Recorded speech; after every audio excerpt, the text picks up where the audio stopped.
Now yesterday we were discussing about that why metals are malleable in nature. I just want to explain this reason, then we will discuss about chemical properties of metals and non-metals. Actually in metallic bond, electrons are delocalized. What happens in a metal? Just let us take any of the metal. In this metal, assume that all atoms are closely packed. This we know that because it is an example of solid state, all atoms are closely packed. Okay.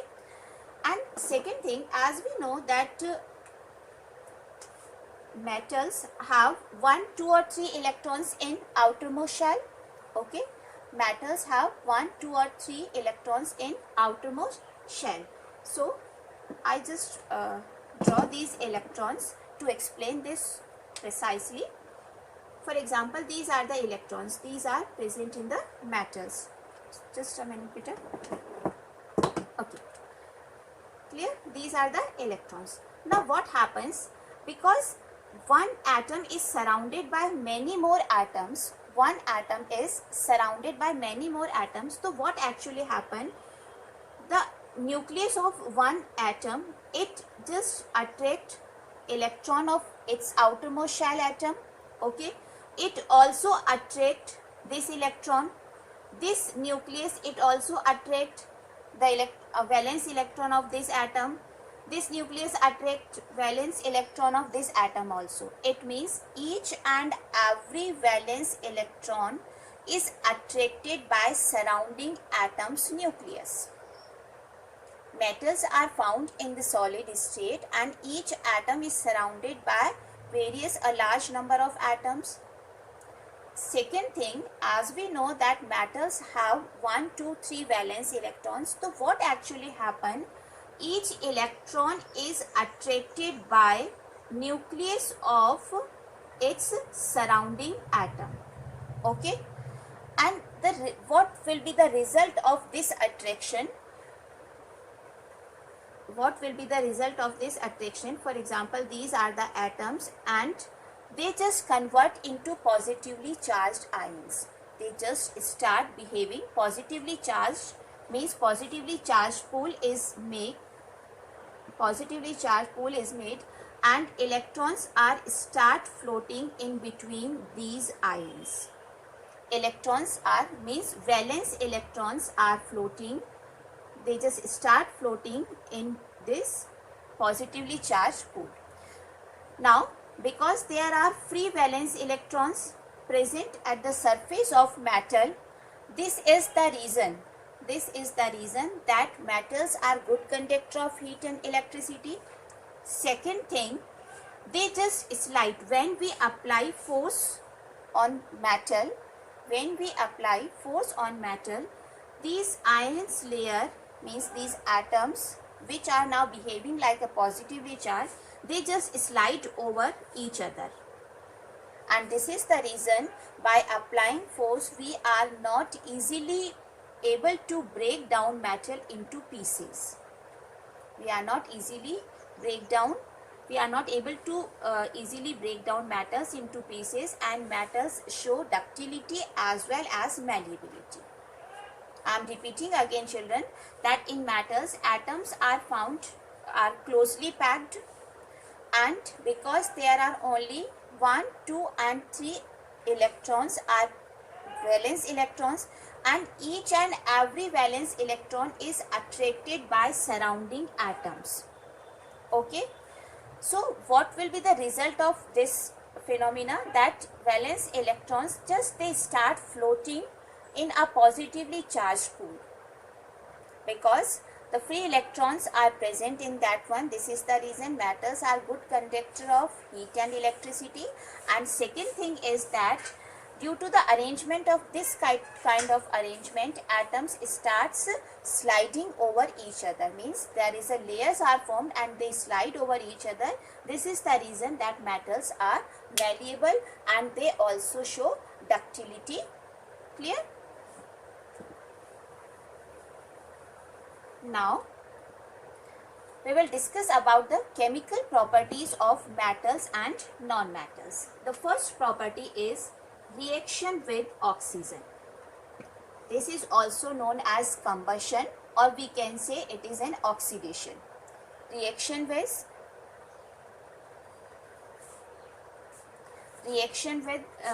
beta, I am doing recording of this one. I am teaching with my phone. Okay. First reaction is reaction with oxygen. When metals react with oxygen, there is a formation of metallic oxide. Metal plus oxygen, this is very simple equation. Metals react with oxygen, there is a formation of metal oxide. It is very easy and very simple reaction which you have already studied in class 8th also. Metallic oxides are basic in nature. This also you know about this one. Exceptions, I told to you yesterday that chromium oxide and manganese oxide are acidic in nature. Manganese oxide and chromium oxides are acidic in nature, whereas rest of the metals means Cr2, O3 and MnO2, these are acidic in nature. Rest of the metals forms basic metallic oxide. Okay, but the rate of the reaction of all metals with oxygen is not same. The rate of the reaction of all metals with oxygen is not same. As we know, some of the metals are highly reactive, whereas some of the metals are very low reactive. Okay, so we arrange metals in a series according to their reactivity.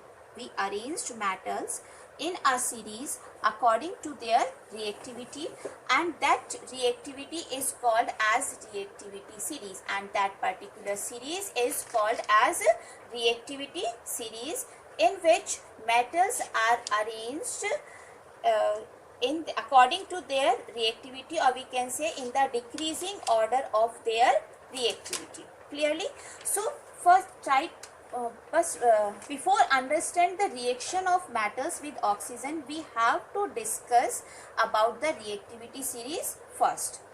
So I am just going to write down the reactivity series. First place potassium, second sodium, calcium, magnesium, aluminium, zinc, then iron, lead, then hydrogen. Okay, it is a benchmark to compare the reactivity of metals. Then copper, mercury, silver, gold and platinum. This is called as reactivity series. There are many more metals which we can add in this series, but these metals are sufficient according to your syllabus. Okay, this is the reason I have written only these metals. When we go down in this reactivity series, the reactivity of metals will decreases. Reactivity of metals decreases. Okay, or we can say potassium is the most reactive metal. Potassium is most reactive metal and platinum is least reactive metal according to this series. Now we will discuss about the reaction with oxygen of these metals. Potassium and sodium, when they react with oxygen, the reaction is highly exothermic, or we can say the reaction is highly violent reaction, and a high amount of energy is released in this reaction. This is the reason we never use potassium and sodium in laboratory to show oxidation or to show combustion of metals. We never use potassium and sodium in laboratory to show combustion reaction. The reason is only that reaction is highly exothermic. Okay, but we will write the reaction. When sodium reacts with oxygen, there is a formation of sodium oxide. Valency of oxygen is 2, valency of sodium is 1. So sodium oxide is formed. Clear? Now we will take any other metal, magnesium. Let us take another metal. When magnesium reacts with oxygen, there is a formation of magnesium oxide. There is a formation of magnesium oxide and it is white colored ash. Magnesium, in laboratory we use magnesium ribbon, okay, which burn easily, which catches fire easily. Now we need to balance the reaction. I hope you can do, all of you. 2 Mg plus O2 gives 2 MgO. In the same way, 4 Na plus O2, it gives 2 Na2O, magnesium oxide and sodium oxide. Next is, we can take any of the example from this one. Let us take zinc. Zn plus O2 gives ZnO. Yesterday I told to you that zinc show an anomalous behavior from the metals group. The reason is only that its D shell is completely filled. Its D shell is completely filled, and there are three metals. First is zinc, second is cadmium, and third one is mercury. These three metals are present in D block element, and they show different behavior. They show different behavior. The reason is only that in all these three metals, D shell is completely filled. This is the reason they show, they are also known as pseudo noble gas configuration. They show pseudo noble gas configuration. When zinc reacts with oxygen, there is a formation of zinc oxide. Clear? Copper does not react with oxygen easily because copper is just below hydrogen. Okay, it is less reactive, so it does not show any direct reaction with oxygen.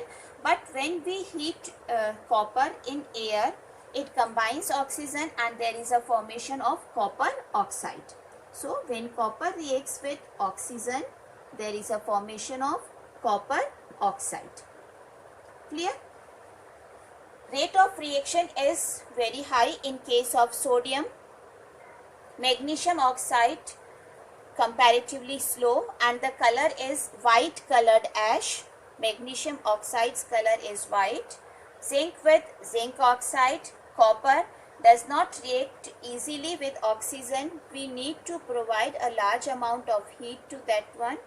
As we know that we use utensils in our daily life in kitchen, so copper utensils, they do not react with oxygen easily. Okay, a high temperature is required for this one.